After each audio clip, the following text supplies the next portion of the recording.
irmãos, graça e paz da parte de Deus, o Senhor da vida. Que o Senhor vos possa abençoar nesta noite maravilhosa. Que a bênção do Senhor alcance de maneira especial a vida de cada um dos nossos irmãos aí presentes em seus lares. Que o Senhor vos abençoe grandemente com sortes de bênçãos em saúde acima de tudo. A você que nos acessa pela primeira vez, que o Senhor te abençoe também.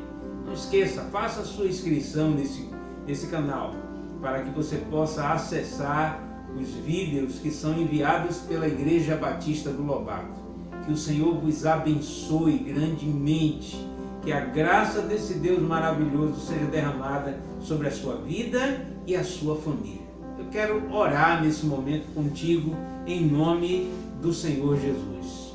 Santo Deus, nós queremos te agradecer pela sua misericórdia e graça. Queremos te agradecer porque o Senhor tem sido bondoso para conosco. Que o Senhor possa visitar as famílias, ó Deus, que estão nos assistindo nesta noite. Que o Senhor possa, ó Deus, nesse momento fazer milagres na vida daqueles que precisam de um milagre especial. Para aqueles, ó Deus, que precisam restaurar as suas vidas, que o Senhor, nesta noite, de maneira especial, tenha uma restauração profunda em suas vidas. Pai, que o Senhor possa também, ó Deus, alcançar aqueles que ainda não entregaram a sua vida ao Senhor Jesus.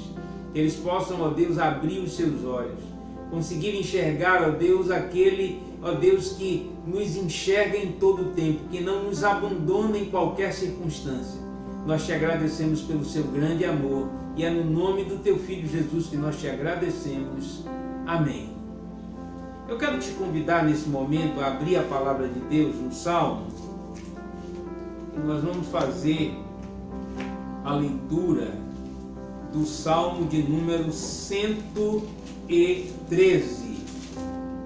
Salmo de número 113.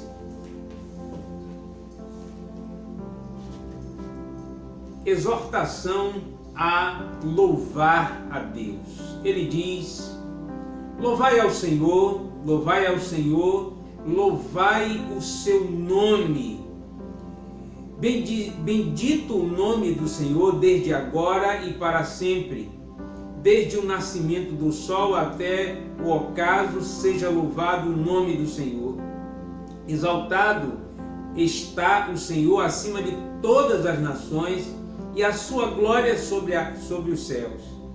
Quem é como o Senhor, nosso Deus, que habita nas alturas, o qual se inclina para ver o que está nos céus e na terra? Levanta o pobre do pó e do monturo levanta o necessitado, porque faz assentar como os príncipes, mesmo como os príncipes do seu povo. Faz como uma mulher estéril habitar em casa e seja alegre mãe de filhos. Louvai ao Senhor. Que Deus abençoe a nossa vida, que nós possamos adorar esse Deus maravilhoso e bendito, que é aquele que reina e vive para todo sempre, que é o Senhor da vida, que é aquele que tem controle sobre todas as coisas e visita os seus filhos a cada manhã, em nome do Senhor Jesus. Vamos estar nesse momento louvando ao Senhor, né? Nós vamos lembrar de alguns coros antigos, isso nos faz alegrar. E nós queremos começar com vamos adorar a Deus. Não é preciso mais no pátio ficar, pois o véu do templo se rasgou de alto a baixo. E nós podemos agora enxergar face a face o Senhor, porque nós temos um acesso mais próximo a Deus. E nós vamos adorar com esse louvor.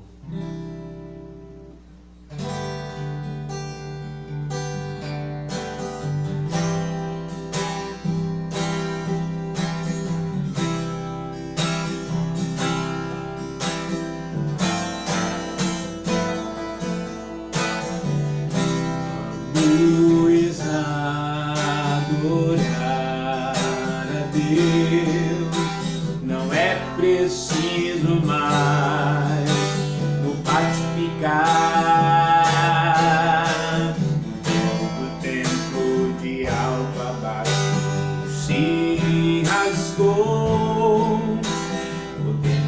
ficar face a face, Senhor. Vamos adorar a Deus, não é preciso mais no pátio ficar. O véu do templo de alto a baixo se rasgou, podemos ficar face a face com o Senhor, com vestes limpas e mãos santas vamos adorar, e na sua santa presença usar. Com vestes limpas e mãos santas vamos adorar, com tua santa presença usar.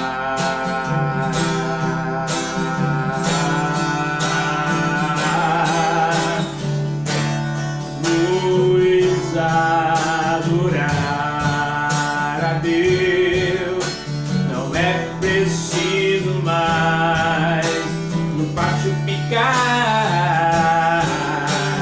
Vestes limpas de mãos santas vamos adorar, na sua santa presença gozar.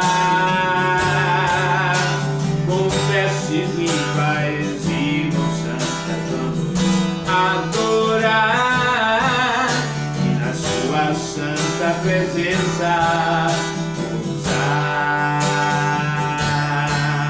E na sua santa presença usar.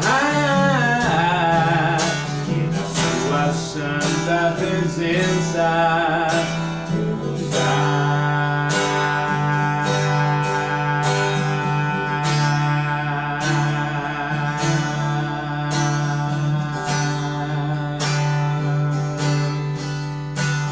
assim como a costa suspira pelas águas, assim suspira minha alma.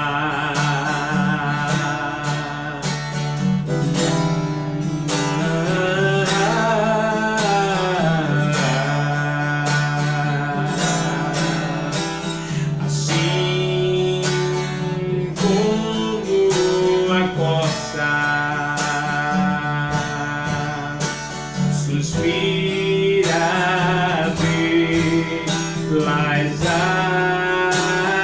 águas, assim suspira minha alma. Espírito de Deus, oh, enche-me, Espírito, oh, enche-me, Espírito, oh, enche-me, Espírito de Deus, oh, enche-me, Espírito, oh, enche-me, Espírito, oh, enche-me, Espírito de Deus. Assim como a costa suspira pelas águas, assim suspira minha alma. Espírito de Deus, oh, enche-me, Espírito, oh, enche-me, Espírito, oh, enche-me, Espírito.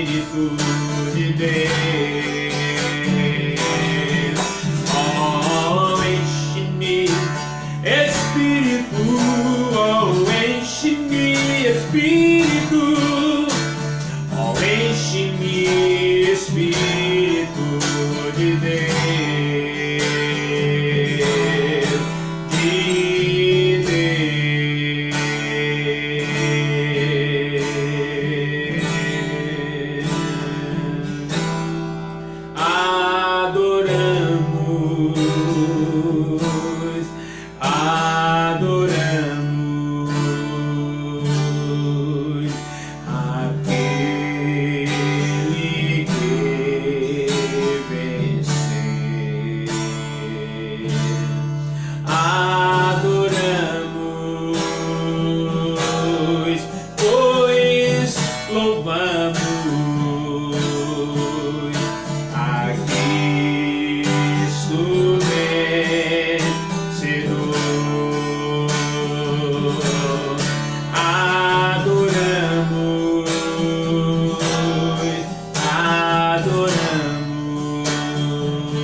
Pois não há pecado, culpa maior que o teu amor. Não há nada que façamos que não possa perdoar. Não há força nesta terra que não possa derrotar, nem cadeias ou prisões que não possa arrebentar.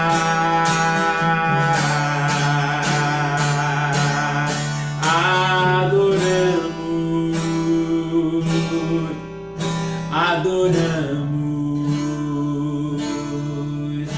aquele que venceu.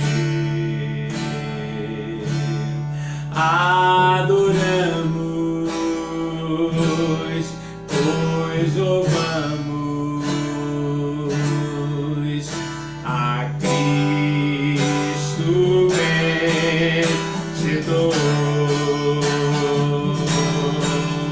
Pois não há pecado, culpa maior que o teu amor. Não há nada que façamos que não possa perdoar. Não há força nesta terra que não possa derrotar, nem cadeias ou prisões que não possa arrebentar.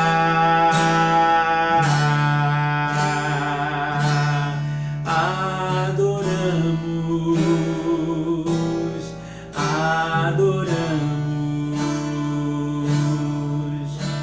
aquele que venceu.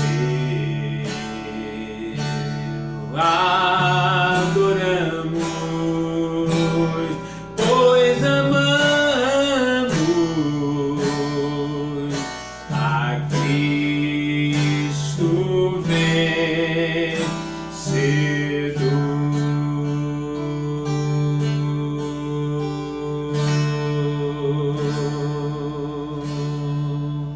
Aleluia. Santo Deus, nós te louvamos porque adoramos a este Deus vencedor, que, como diz as Escrituras Sagradas, veio para vencer. Santo Deus, eu quero te agradecer porque as nossas culpas foram levadas na cruz do Calvário, ó Deus, por intermédio do sacrifício salvífico e único de Jesus. Que a bênção do nosso Deus seja com cada um de nós. Que a graça desse Deus maravilhosa, que continua, ó Deus, agindo na face da terra, visitando o coração de cada pessoa, ó Deus, em todos os lugares, possa alcançar os corações que aqui estão presentes através desse culto, ó Deus, mesmo à distância. Obrigado por esse momento precioso de louvor, e é no nome de Jesus que nós te agradecemos. Amém. Vamos estar fazendo a leitura de um texto muito parecido com o texto que fizemos a leitura no domingo anterior. É um texto que se encontra ali em Mateus, no capítulo 14, um texto um pouco diferente. O evento ocorreu na mesma região da Galileia, no mesmo lago, o que eles chamam do Mar da Galileia, e nós vamos estar fazendo essa leitura, e eu peço aos irmãos que abram a palavra de Deus. Mateus, no capítulo 14, a partir do verso 22 até o verso 36. Leamos então a palavra do Senhor, prestem atenção à leitura que será feita neste momento. Logo ordenou Jesus aos seus discípulos que entrassem no barco e fossem adiante para o outro lado, enquanto despedia a multidão. E despedida a multidão, subiu ao monte para orar à parte, e chegada já a tarde, estava ali só. E o barco estava já no meio do mar, açoitado pelas ondas, porque o vento era contrário. Mas à quarta vigília da noite, dirigiu-se Jesus para eles, andando por cima do mar. E Jesus, porém, lhe falou logo, dizendo: tende bom ânimo, sou eu, não temas. E respondeu-lhe Pedro e disse-lhe: Senhor, se és tu, manda-me ir ter contigo por cima das águas. E disse-lhe: vem. E Pedro, descendo do barco, andou sobre as águas para ir ter com Jesus.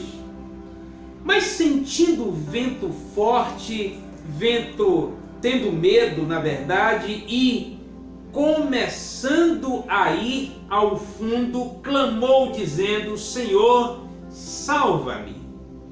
E logo Jesus estendeu a mão, segurou e disse-lhe: homem de pequena fé, por que duvidas? E quando subiu para o barco, acalmou o vento. Então aproximaram-se os que estavam no barco e adoraram, dizendo: és verdadeiramente um filho de Deus. E tendo passado para o outro lado, chegando à terra de Genezaré, e quanto aos homens aquele lugar, e quando os homens daquele lugar o conheceram, mandaram por toda aquela terra em redor e trouxeram-lhe todos os que estavam enfermos, e rogava-lhe que ao menos eles pudessem tocar a orla das suas roupas, e todos os que a tocavam ficavam curados. Vamos orar nesse momento em nome do Senhor Jesus. Santo Deus, nós queremos te agradecer por esta palavra lida. Lhe pedimos em teu nome que o Senhor, Deus, nos abençoe através dessa palavra. Traga aos nossos corações, ó Deus, tudo aquilo que o Senhor deseja falar profundamente às nossas vidas. Ó Deus, que o Senhor nos abençoe, que nos possa ensinar, ó Deus, todas as coisas que o Senhor está, ó Deus, desejando falar profundamente ao coração de cada um de nós.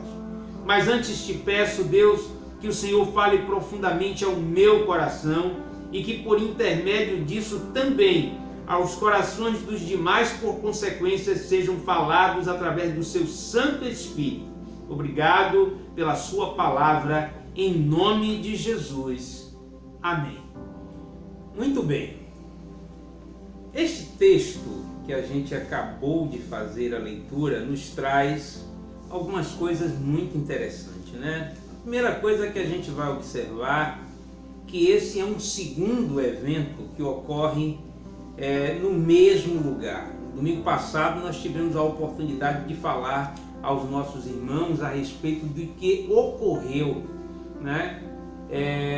Num primeiro momento em que uma mesma tempestade, naquele mesmo lugar que é na Galileia, no mar da Galileia, que na verdade é um lago de água doce. Quero deixar bem claro para os irmãos que o lago é de água doce, embora sendo chamado de mar por causa da extensão, num tamanho de aproximadamente 162 mil metros quadrados de área, 162 quilômetros quadrados de área, porque aquele mar ele tinha 13 quilômetros de largura por 21 aproximadamente 21 quilômetros de extensão. É um dos maiores lagos existentes naquele lugar. Interessante que Jesus novamente está numa situação interessante, e ele vinha de uma relação com a multidão, que foi naquela história que relatava a questão da multiplicação dos pães e dos peixes. Mas uma coisa que me chama a atenção dessa história é quando Pedro pede a Jesus para caminhar no mar, né? Interessante que ele, no primeiro momento, todos os discípulos, vocês vão observar no texto, que no primeiro momento todos os discípulos eles ficam apavorados ao verem que vinha chegando um vulto como de um homem sobre o mar andando, e por isso eles tiveram esse pensamento em relação ao fantasma, né? Ficaram preocupados em relação a isso e pensaram que era um fantasma que estava vindo, quando Jesus acalma os seus corações e os olhos do nosso irmão Pedro, do apóstolo Pedro, é fitado em Jesus, e ao ver Jesus ele recobra a sua fé, né? Então pede a Jesus para andar. Interessante que o autor de Hebreus vai dizer em Hebreus capítulo 11, verso 6, que é necessário que aquele que se aproxima de Deus creia que ele existe. Hebreus capítulo 11, no verso 6. E a palavra diz claramente que os nossos olhos é a candeia do corpo. É a alma, na verdade, ela é alimentada por aquilo que nós vemos, né? E essa é uma relação que pode ter certeza entre o homem e toda a face da terra. Nós alimentamos os nossos olhos daquilo que costumamos ver. E o mais interessante é de que, se nossos olhos estão fitados sempre sobre as coisas que são boas, né? Se a capacidade que nós temos de enxergar, parar para enxergar as coisas que de fato nos façam ver por fé aquilo que é mais importante, certamente nós alimentamos o centro das nossas emoções com aquilo que é bom, que diz lá claramente Mateus capítulo 6, verso 22, que se nós alimentamos os nossos olhos, se os nossos olhos vão ver coisas boas, né, vão enxergar coisas que possam de fato trazer um bom alimento para a nossa alma, certamente nós teremos resultados importantes na nossa vida, né, no centro das nossas emoções. Então, olhando para Jesus, o autor e consumador da fé, e que foi o que Pedro, na verdade, acabou fazendo, né? Deixou de pensar na possibilidade de ser um fantasma, creu, né? E disse, olha, eu vou fazer prova daquilo que eu estou vendo, e se é de fato o Senhor, eu vou andar sobre este lugar. Do mesmo jeito que ele está andando, e Jesus o chamou, e ele pôde andar, coisa que algumas pessoas na vida não tiveram tantas experiências profundas da relação com Jesus como Pedro tinha essa relação.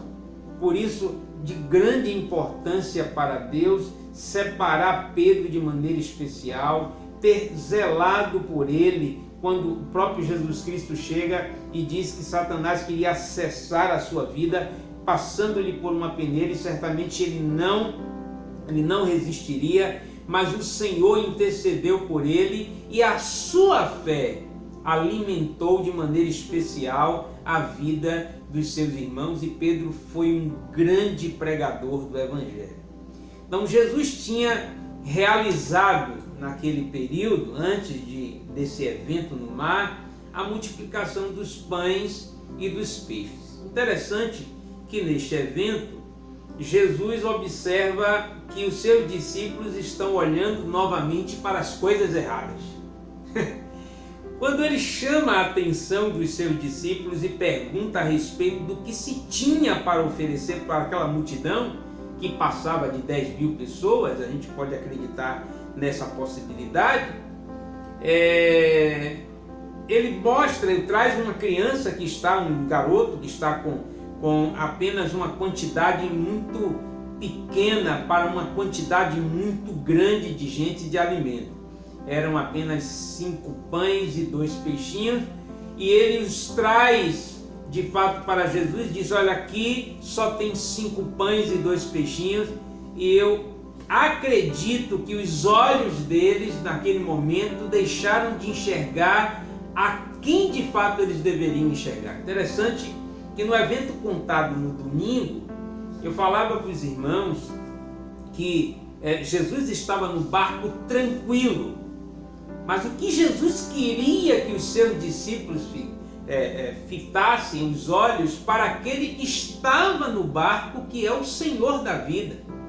E Jesus sabia muito bem que todos os planos de Deus deveriam ocorrer, e ele não deveria se preocupar com aquela tempestade que jogava água sobre o barco, mas ele estava tranquilamente diante de uma tempestade, dormindo sem dificuldade nenhuma.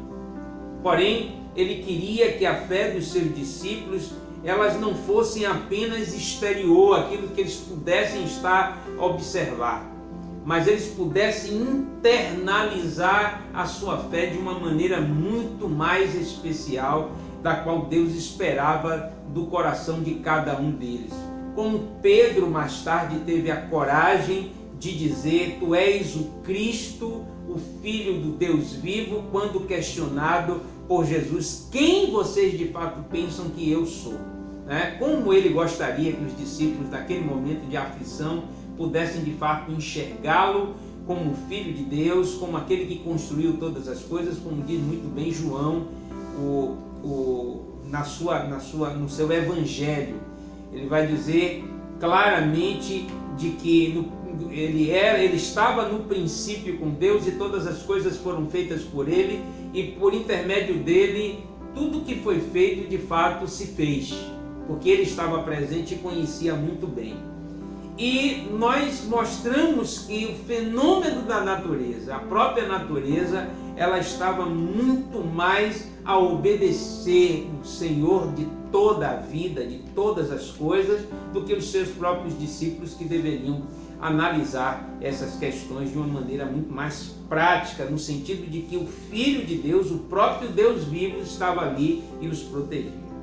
Só que dessa vez está Jesus com seus discípulos diante dessa situação, e o mais interessante é que depois que ele toma em suas mãos aquele cesto, ele ora a Deus, agradecendo a Deus pelo alimento, e pede aos seus discípulos que comecem a distribuir, e quanto mais se lançava a mão dentro daqueles cestos, mais peixes e mais pães saíam. E no final, mandou Jesus recolher as sobras, e sobraram para os seus discípulos 12 cestos cheios. Interessante que aquela história muito bem contada por Jesus, aliás, aquela situação muito bem vivida pelos seus discípulos no momento anterior, isso é contado lá em Mateus capítulo 8, primeiro evento em que a tempestade os pegou no meio do mar, aquilo deveria ter servido de um exemplo prático para os seus discípulos. A situação dos pães e dos peixes deveriam servir de exemplo prático para a questão de fé. E agora Jesus coloca uma outra situação para que os seus discípulos possam de fato passar. Ele é conhecedor de todas as coisas, né? Então, Deus já sabia certamente que aquela tempestade ocorreria, e Jesus mais uma vez queria dar lição a respeito de fé aos seus discípulos. E notamos a princípio que ele chega para os discípulos e diz aos discípulos que possam atravessar. Ele diz: e logo ordenou Jesus aos seus discípulos que entrassem naquele barco e fossem de adiante para o outro lado, enquanto despedia a multidão. Quero lembrar para os irmãos que do outro lado está Gadara, uma outra experiência que Jesus tinha passado anteriormente ao encontrar um endemoniado em Gadara. Gadara é uma cidade de proveniência gentílica, né? Ali estavam morando pessoas que não tinham uma ligação direta com os judeus, ele fala no sentido consanguíneo da questão, e eles também passaram por essa experiência, tendo ido até Gadara e vendo Jesus agir sobre a vida de um homem que estava aprisionado pelas ações do diabo há muitos anos. Interessante que novamente ele pede para os discípulos adiantarem, mas só que dessa vez ele não vai no barco, fica no local, né? E prefere despedir a multidão que ali estava.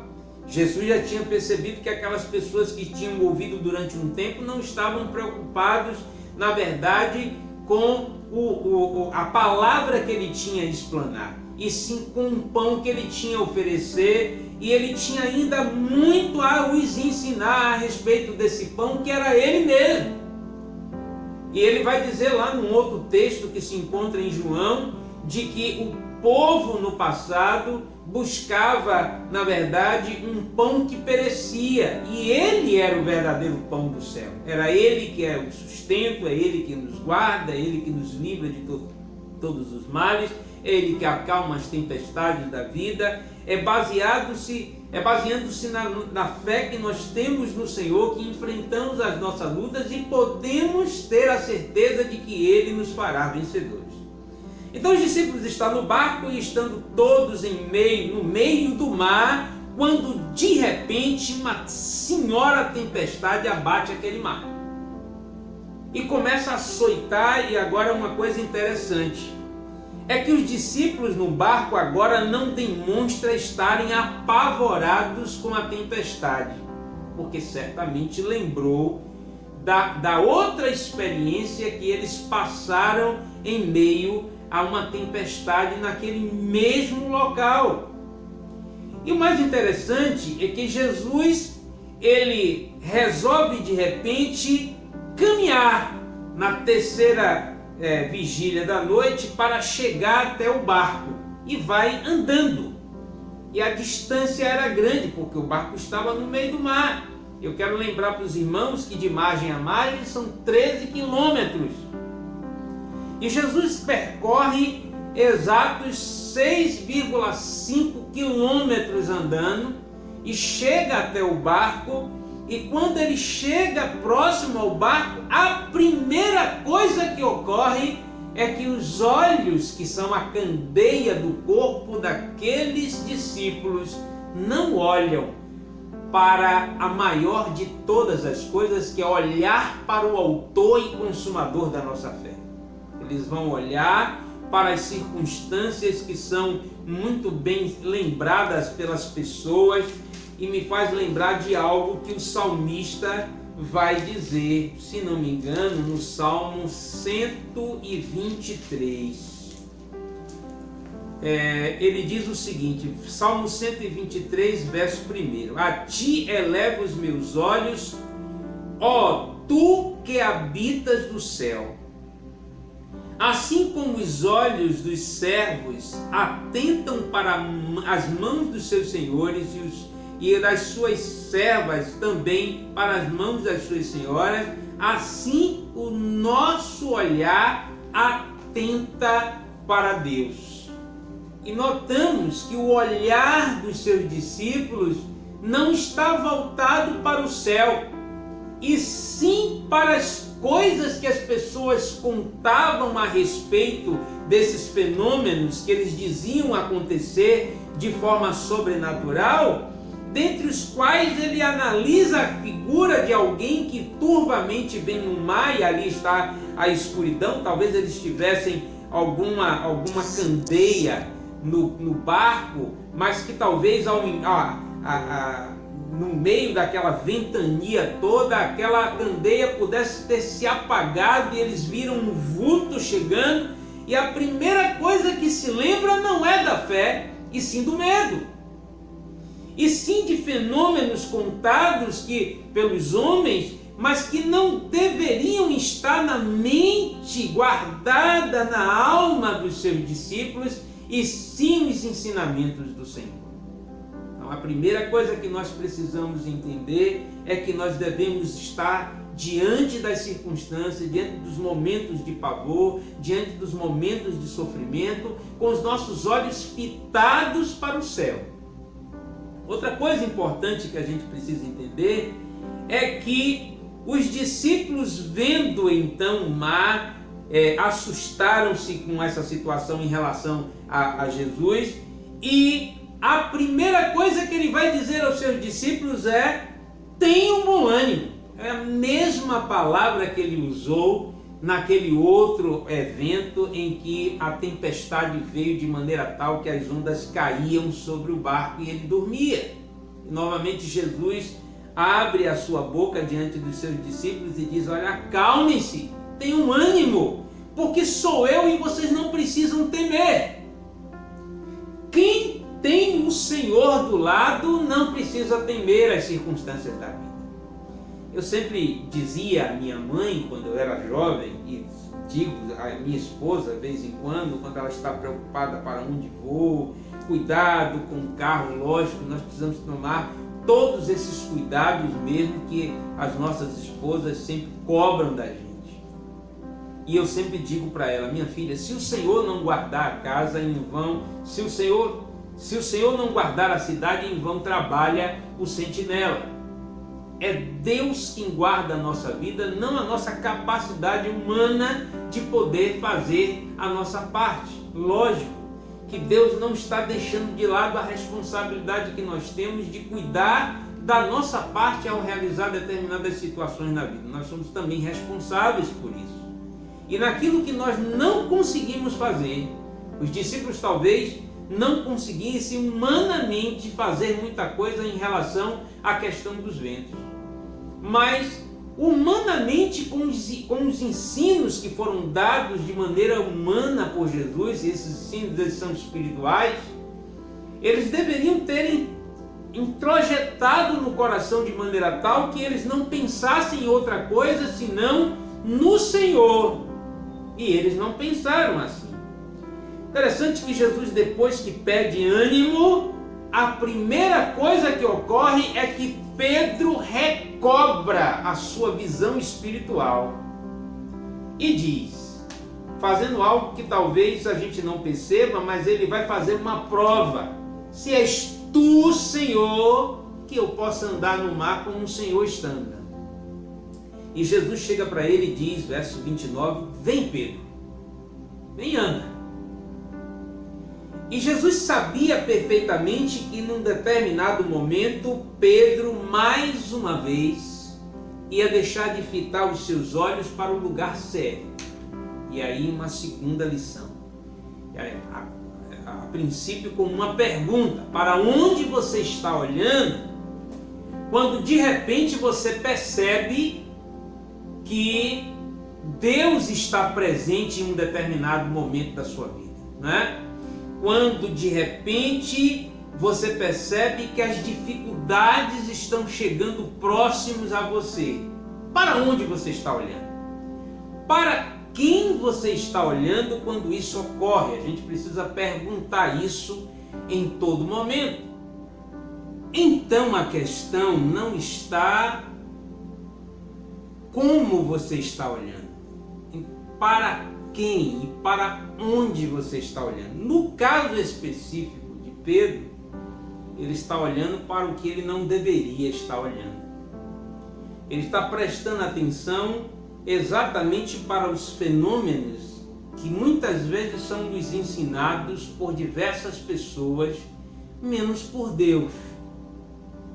Ele não estava olhando para o autor da sua fé. Interessante que ele anda sobre o mar e Pedro, ao andar sobre o mar, a princípio observa o Senhor, mas num determinado momento ele deixa de fitar os olhos para o Senhor para olhar para as coisas que ele não deveria estar olhando. Então a palavra nos diz que, mais sentindo o vento forte, e teve medo e começou a ir para o fundo e clamou: Senhor, salva-me. Olha, existem duas situações nesse momento que me chamam a atenção, né?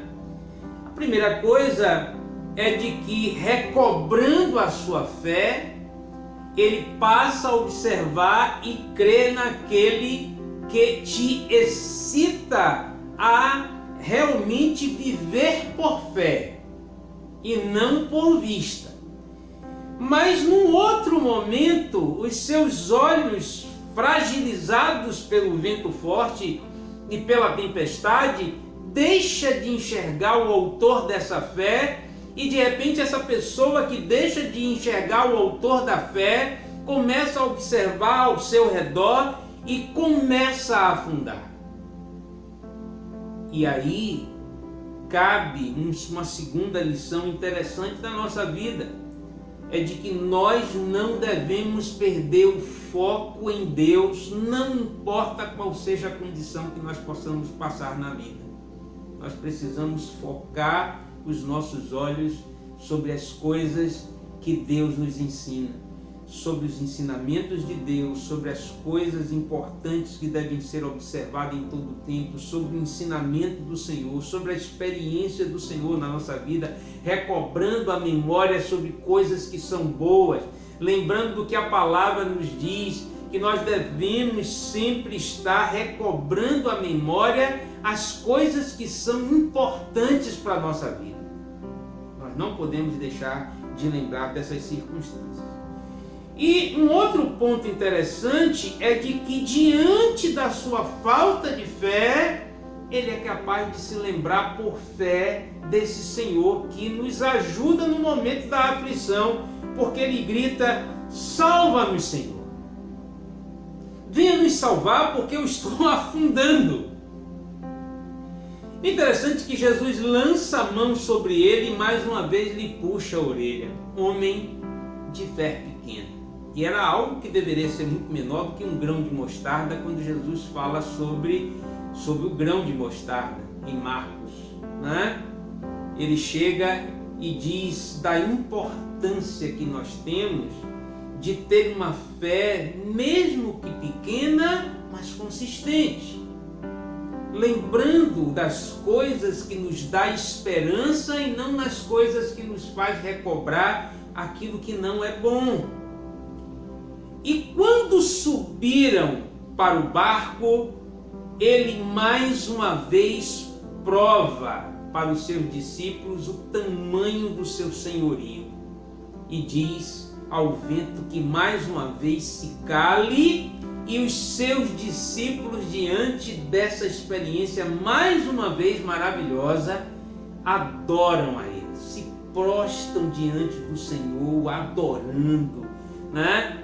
Que maravilha! E reconhecendo que Jesus Cristo realmente é Filho do Deus vivo. Então, vendo passar então para aquele outro lado, uma terceira lição. Às vezes nós estamos tão ligados a Deus, nós temos uma raiz que nos faz estar ligados a Deus. Às vezes os nossos pais foram as primeiras pessoas a alcançarem a vida com Deus. O testemunho dos nossos pais chegam ao nosso coração e nós não vivemos aquilo que de fato nós devemos viver diante do Senhor. Nós esquecemos das grandes experiências que os nossos pais nos contaram a respeito das coisas e muitas vezes nós passamos pelas mesmas experiências dos nossos pais e mais uma vez nós nos esquecemos de olhar para Deus com a fé que Ele espera que cada um de nós possamos olhar.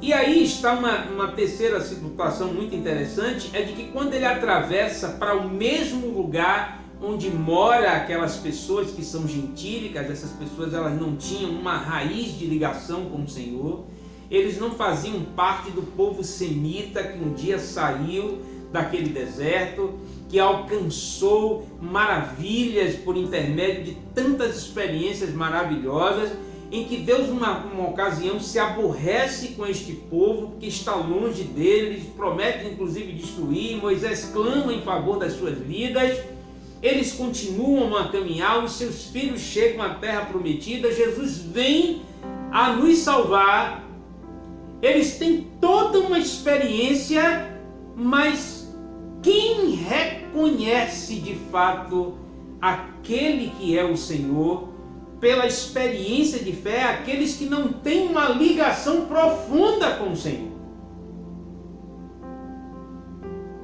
E foi exatamente com aquela experiência, mais uma vez, os discípulos aprendem algo importante, porque ele atravessa, vai de novo para Gadara, Genezaré, né, também chamado, onde eles encontraram aquele endemoniado gadareno, que há muito tempo era atormentado, que não tinha cadeias que segurasse aquele homem, que ele expulsou os demônios, né, daquele homem, e que a população guardou com fé essa informação, que guardou com fé essa experiência, e certamente aquele homem que foi liberto falava do Deus com uma fé incrível para pessoas que nunca tiveram uma relação estreita com esse Senhor.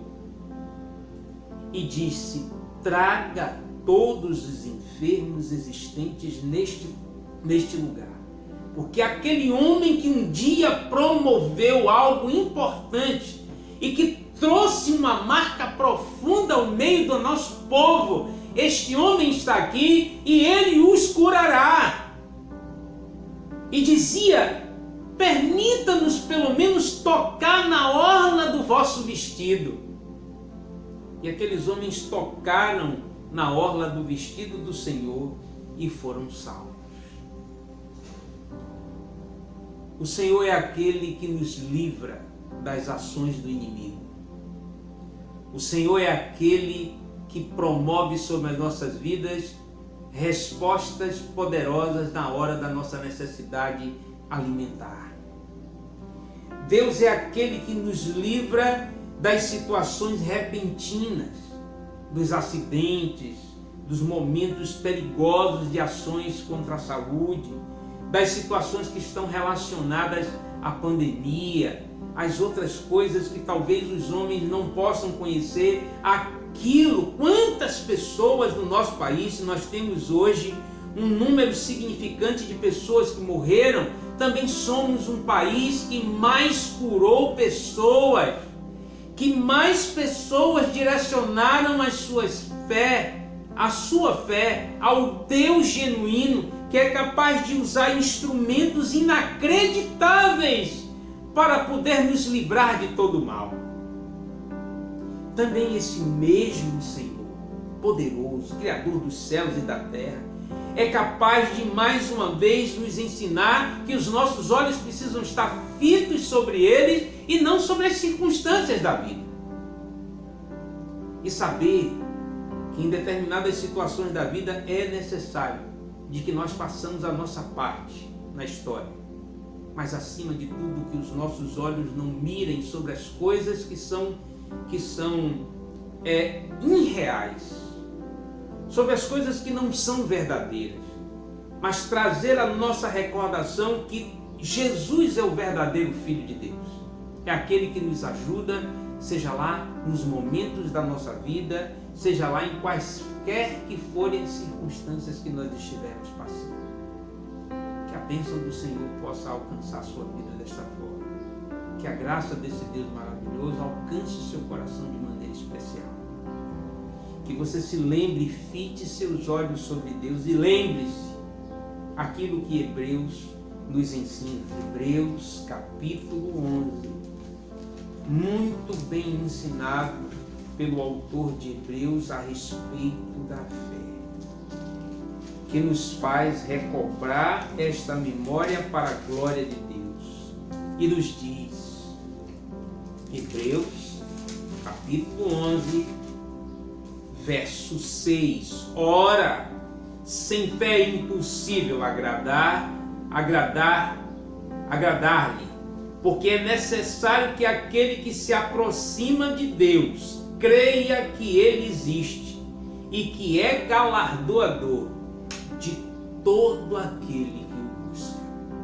Deus abençoe a sua vida, abençoe a sua memória com experiências profundas da parte de Deus sobre sua vida e sua família, e que alcance o coração de cada um do seu lar, em nome do Senhor Jesus. Amém. Quero orar por você nesse momento. Santo Deus, eu quero te agradecer por esta mensagem, por tudo aquilo que o Senhor pôde nesta noite nos ensinar. Visita o coração de cada pessoa que está em todos os lugares que nós podemos alcançar esta noite.